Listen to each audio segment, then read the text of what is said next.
देखिए हर खबर यहीं पर, सब्सक्राइब कीजिए TV9 भारतवर्ष। आधुनिक तकनीकी का उपयोग करके पर्दे पर ये हमारी भेंट हो रही है। कोरोना की महामारी से सारी दुनिया जूझ रही है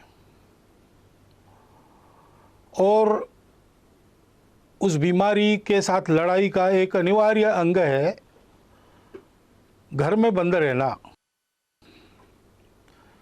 सारे कामधाम बंद करके बैठे रहना, घर में बंद रहकर जितना हो करना। तो हमारे संघ के कई स्वयंसेवकों को लगता होगा शाखाएं अभी मैदान पर लगना बंद है, कार्यक्रम बंद है, संघ शिक्षा वर्ग प्रारंभ हुए होते वो बंद है, तो हमारा काम बंद है। लेकिन हम अपने अपने घर में बंद है, लॉकडाउन कहते उसमें है, तो भी जीवन तो चल रहा है। ऐसे संघ का कार्य भी चल ही रहा है। नित्य के कार्यक्रम बंद है, दूसरे कार्यक्रमों ने उनकी जगह ली है। ये संघ के लिए भी और हम सबके जीवन के लिए भी सत्य है, क्योंकि जीवन मनुष्य का, इसकी कल्पना क्या है? तो सारी दुनिया मानती है और संघ में भी हम लोग मानते हैं कि हम स्वयं अच्छे बने और अपने अच्छाई का उपयोग करके जग को अच्छा बनाएं, दुनिया को अच्छा बनाएं। स्वयं अच्छा है और दुनिया के लिए कुछ नहीं कहता, उसको भी लोग अच्छा नहीं करते। और दुनिया के लिए गलती से कुछ अच्छा कर भी लिया, लेकिन स्वयं के जीवन में अच्छाई का कोई अंश नहीं, उसको भी दुनिया अच्छी नहीं कहती। जीवन के या संघ कार्य के एक ही सिक्के के ये दो पहलू है।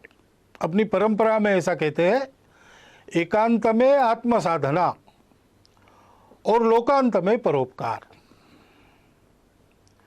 यही जीवन का स्वरूप है, यही संघ कार्य का स्वरूप है। तो अपने स्वयंसेवक रोज प्रार्थना कर रहे हैं, मैदान पर एकत्र आकर नहीं कर रहे, अपने परिवार के साथ घर में कर रहे हैं। लेकिन प्रार्थना करने का उनका समय निश्चित है, उनके परिवार में उस समय प्रार्थना हो रही।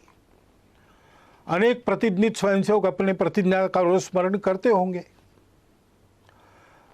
नित्य शाखा के कार्यक्रमों में अभी इतना ही करना संभव है, उतना चल रहा है। बाकी कार्यक्रम दूसरा बदल गया है, वो सेवा का कार्यक्रम है। प्रचंड प्रमाण में जो सेवा चल रही उसको सब लोग देख रहे हैं और सारा समाज हमको प्रोत्साहन भी दे रहा है। परंतु हमको ध्यान में रखना चाहिए कि ऐसा नहीं मानना चाहिए कार्य है, कार्यक्रम अपना कार्य नहीं है। स्वयं अच्छा बनना और दुनिया को अपने प्रयास से अच्छा बनाना, ये अपना कार्य। भारत से एक भिक्षु गए तथागत के धम्म का प्रचार करने के लिए। कुछ वर्ष वहाँ काम करने के बाद उनको ऐसा लगा कि तथागत का एक चरित्र लिखा जाए चीनी भाषा में, वहाँ के जनता के लाभ के लिए। तो लिखकर तो तैयार हो गया, लेकिन उसको छापना है। तो वहाँ उनके जो संपर्क थे उन सब लोगों से वो मिले, उनसे धन इकट्ठा किया, बताया तथागत का चरित्र उससे छापेंगे। और सारा धन इकट्ठा होने के बाद छापने के लिए छापखाने में वो हस्तलिपि देना कल देनी है, तो आज रात में एक बड़ा भूचाल आ गया और बहुत से देहात, बहुत से शहर तहस नहस हो गए। तुरंत सेवा कार्य में सब लोग लग गए। तो पुस्तक के लिए जो धन लाया था उसका स्वाभाविक उपयोग लोगों की राहत के लिए हो गया, वो धन समाप्त हो गया। इसलिए कार्य पूरा होने के बाद फिर से भिक्खु ने सबको बताया कि धन तो दिया था आप लोगों ने, लेकिन वो ऐसे काम में हो गया खर्च, तो और एक बार धन संकलन। फिर से वैसा किया। फिर जब छापखाने में जाना था उसके पहले के उस दिन एक बड़ी बाढ़ आ गई, फिर से राहत कार्य करना पड़ा, सारा संकलित धन उसमें व्यय हो गया। फिर जाकर लोगों को समझाया, लोग भी समझ गए, तीसरी बार धन संकलन हुआ। इस बार कोई आपत्ति नहीं, हस्तलिपि छापखाने में गई, मुद्रित होकर किताब तैयार हुई, किताब का धूमधाम से प्रकाशन हुआ ने, और उस किताब को बड़े श्रद्धापूर्वक खरीदा और पढ़ने के लिए अपने अपने घर में जब लोगों ने उसको खोला तो पहले पन्ने पर लिखा था कि ये तथागत के चीनी भाषा में चरित्र की तीसरी आवृत्ति है।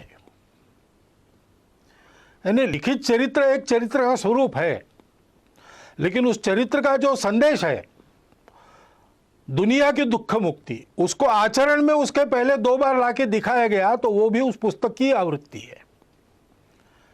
ऐसे हम आज जो कर रहे हैं वो भी कार्यक्रम बदल के ही कार्य कर रहे हैं, इस भावना से उसको करना। तो स्वाभाविक केवल संघ के लोगों के लिए नहीं, सभी के लिए कुछ बातें स्पष्ट हो जाती है। एक तो हम ये सेवा क्यों कर रहे हैं, उसकी प्रेरणा हमारी स्वार्थ की नहीं है, अपने अहंकार की तृप्ति या अपनी कीर्ति प्रसिद्धि के लिए ये नहीं। जो लोग सहयोगी बनना चाहते हैं उनको जानकारी हो इसलिए कुछ प्रसिद्ध करना पड़ता है। अपने कार्य की रचना में हम सबको सविस्तार वृत्त ठीक ठीक पता चले इसलिए उसको प्रकाशित करना पड़ता है। लोगों को प्रेरणा मिले इसलिए भी ऐसे कार्य में आने वाले अनुभवों का लेखन प्रकाशन करना पड़ता है। परंतु अपना डंका बजाने के लिए हम ये काम नहीं कर रहे। हम काम कर रहे हैं, ये अपना समाज है, अपना देश है, इसलिए इस स्वार्थ, भय, मजबूरी, प्रतिक्रिया या अहंकार, इन सब बातों से रहित आत्मीय वृत्ति का परिपाक है यह सेवा। और इसलिए इस सेवा में हम लोगों को निरंतर लगना है, निरहंकार वृत्ति से लगना है, श्रेय दूसरों को देना है। और अभी ये जो विशिष्ट आपत्ति है उसमें जो सेवा करनी है उसमें लोगों का प्रबोधन भी करना पड़ता है, कई बातें बतानी पड़ती है। तो बताने का परिणाम तभी होता है जब हम उसका पालन करते हैं। और इसलिए कोरोना की महामारी के समय में अपने स्वास्थ्य को सुरक्षित रखने के जो जो नियम विहित है और हम लोगों को बताने वाले हैं उन सबका पालन पहले अपने को करना है। वो पालन करते हुए भी करना है। घर के बाहर निकलना, लेकिन नियम बना है कि उसके लिए अनुमति चाहिए, लॉकडाउन है तो अनुमति पूर्वक ही काम करना। अड़ी सोमवार से शुक्रवार शाम 6 बजे सिर्फ TV9 भारतवर्ष पर।